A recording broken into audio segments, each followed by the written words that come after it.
Thanks again for joining us at the 2021 Sloan Sports Analytics Conference Competitive Advantage Talks, presented by Kager, also known as the Craft Analytics Group. My name is Kurt Bullard, and I'm a first-year MBA student at MIT Sloan. Today, it's my pleasure to introduce our next presentation, The Digitalization of Personal Fitness, presented by NEOU Fitness. Please join me in welcoming our speaker, Nate Forster, CEO of NEOU Fitness. Thanks, Kurt. Hey, everyone. It's great to be here and to have the opportunity to talk to you about the digital wellness industry.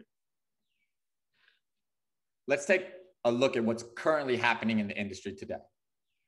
Total health and wellness industry, $4.2 trillion.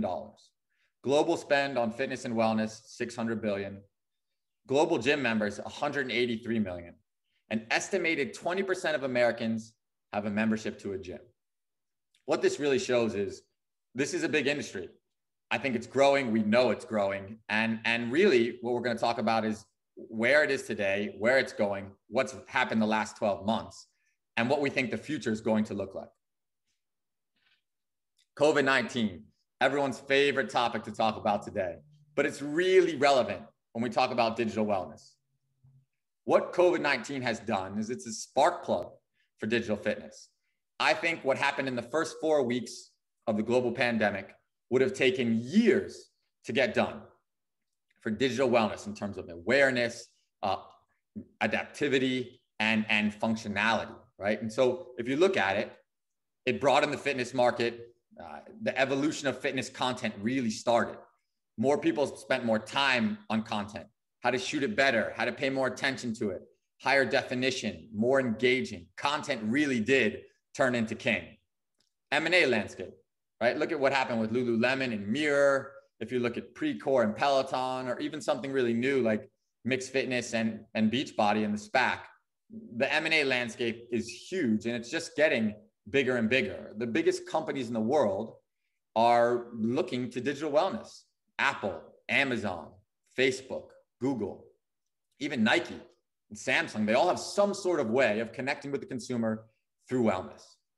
If you look at the transformation of digital content, think about what's happened in a lot of different spaces. The brick and mortar studios forced to get into it, right? What's their angle going to be? How are they going to do it? And there's a lot of different ways, you know, from on-demand, traditional live, or interactive. And we'll talk about that a little bit later. But really every business had to have some sort of version of digital wellness to make it through the last 12 months. And now I think it's going to be even more important for them to have it to compete for the future. Subscriptions became very popular.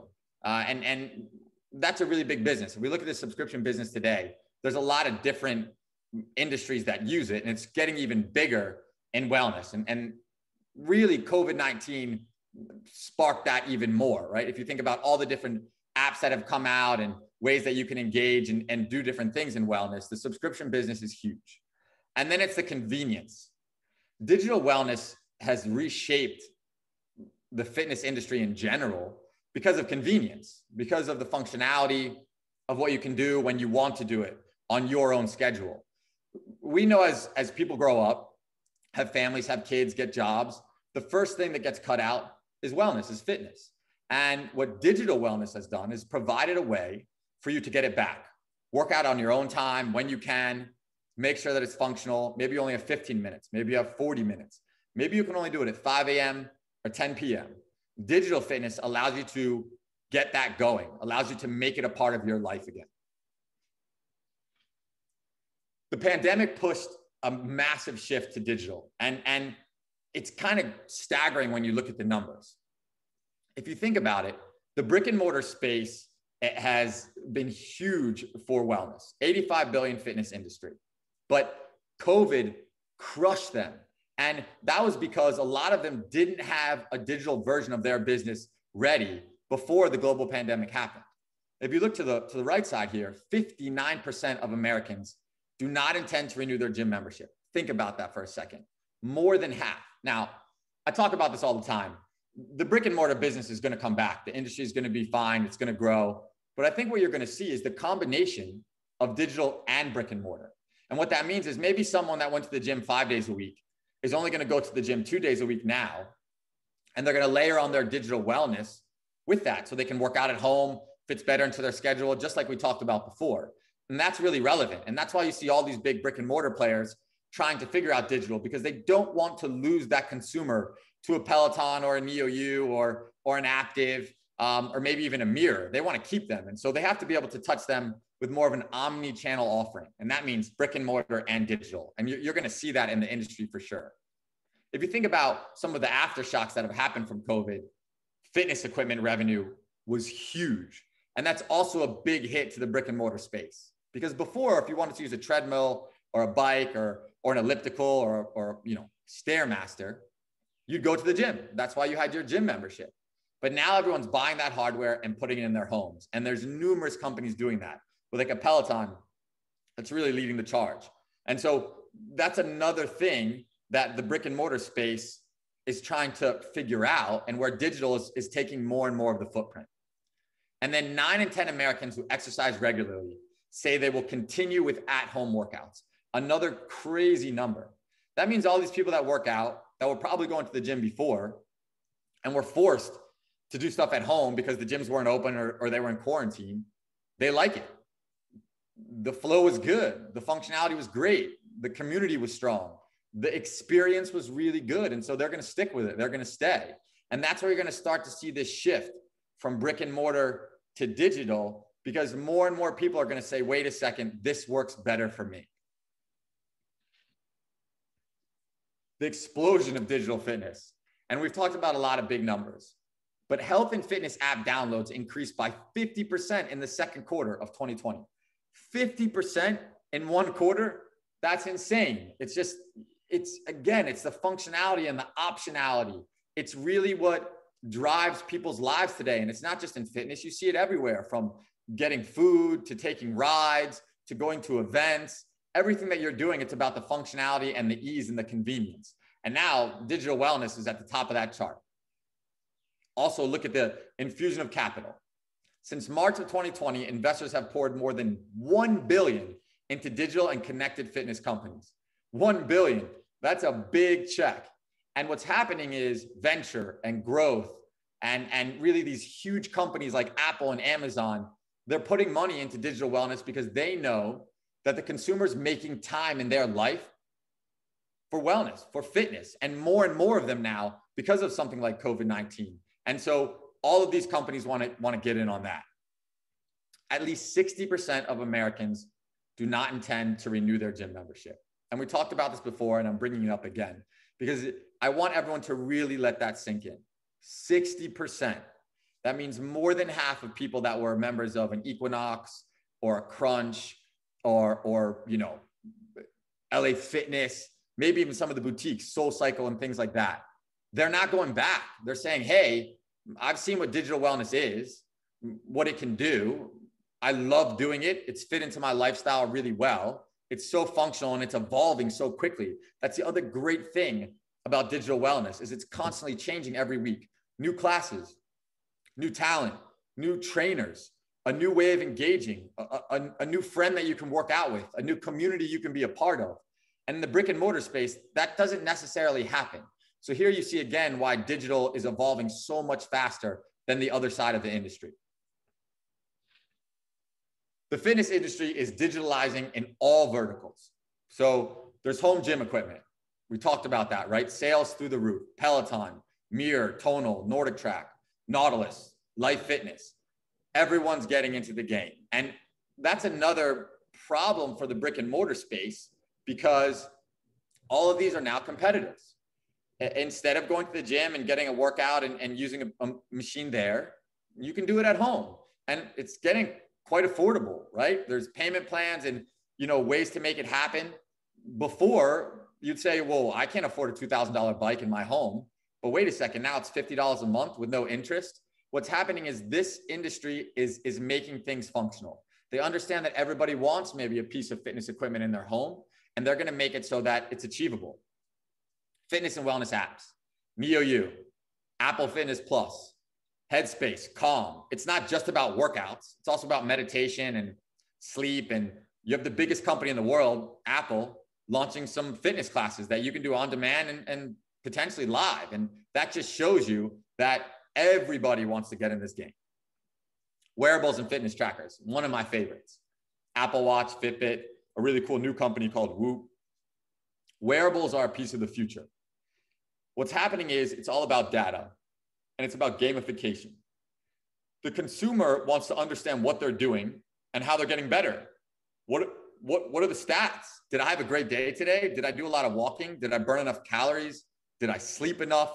Did I get my heart rate up? Did I work my heart, right? Did I get better as a person? How did I deal with my stress? How's my body doing?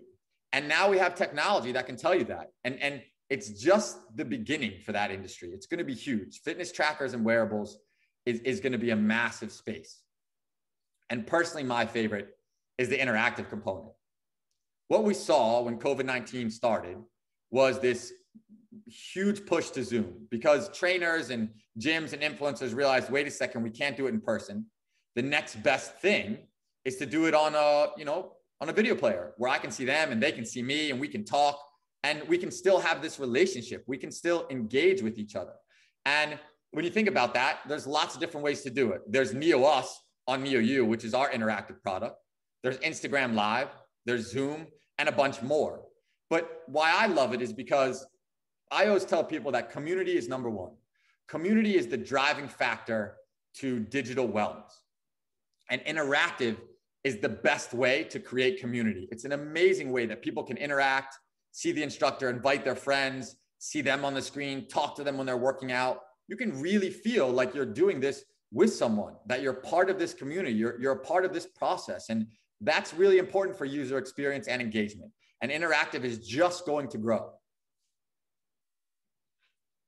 The traditional fitness model has definitely evolved, right? Every industry evolves and there's an evolution, but we're seeing the really big evolution in wellness today. You had gyms and studios as the traditional fitness model. Then you had gyms and studios, you have out of studio workout or wellness and mindfulness, right? You had those different pieces. You had the diversification.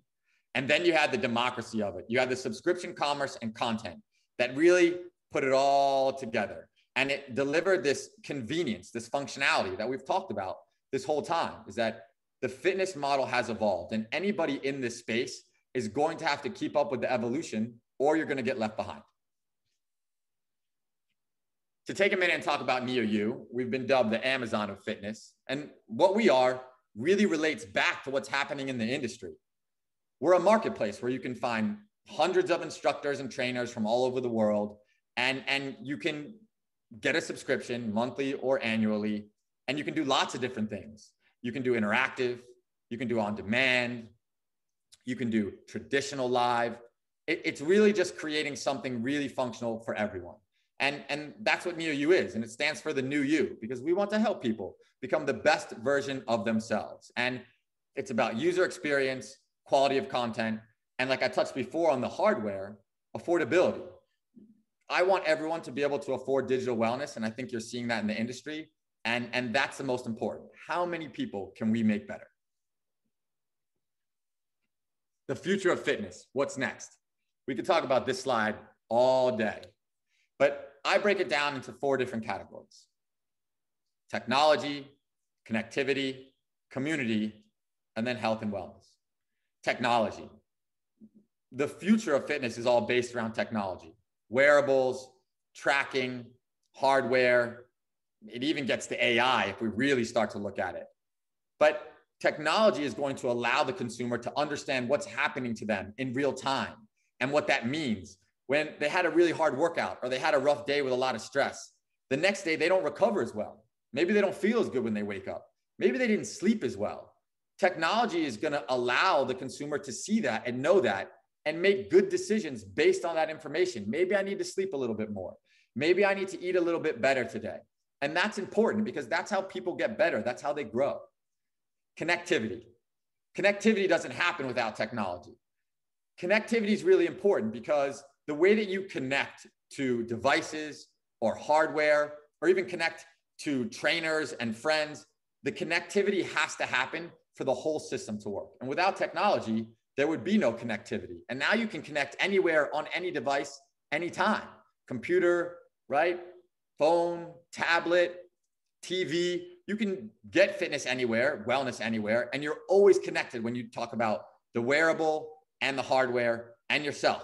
Put those three together and you connect them, and that's a really strong team. Community, which I think is the most important. It's all about being part of a community. People want to do things with other people. They want to experience and go through a process with other people, create a community. Your friends, your family, your loved ones, and maybe new people that you can meet through digital wellness. And that's really important if you think about it, because anybody that's setting up a digital wellness business today and they're not focused on community, I would say they're missing the mark. You have to create the stickiness. Why is someone going to come back?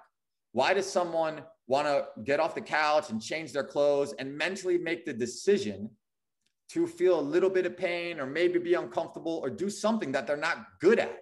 It's about community. It's about the instructor or the trainer or your friends empowering you to get up and let's do this together. And it's really, really important to remember that. And that's why community is so important. We get better together. And then you take those three and you get to health and wellness. Take technology, connectivity, and community. And when you put those three together, the health and wellness industry is going to grow rapidly over the next 10, 15, 20, who knows how many years. But what COVID did was it showed if you're healthier and you pay attention to what you're doing and what your body's doing and what you're eating and how you're exercising, you can beat almost anything. And it's important because that really does happen from just waking up every day and going to work, taking care of your kids, maybe playing a sport, doing something that's fun. If you're healthier and you make wellness a part of your life, all of those things can be easier and you can be happier. And that's really important. You get the endorphins going, things can become simpler and you can see what you can achieve. And when you think about all the different ways you can connect to other people, you can use the technology to see what your body's doing, and you can be a part of a community that can empower you and motivate you to keep working harder, to keep getting better. That's going to be the future of the health and wellness industry. I really enjoyed my time today. I hope everybody had a great time and good luck. Thank you.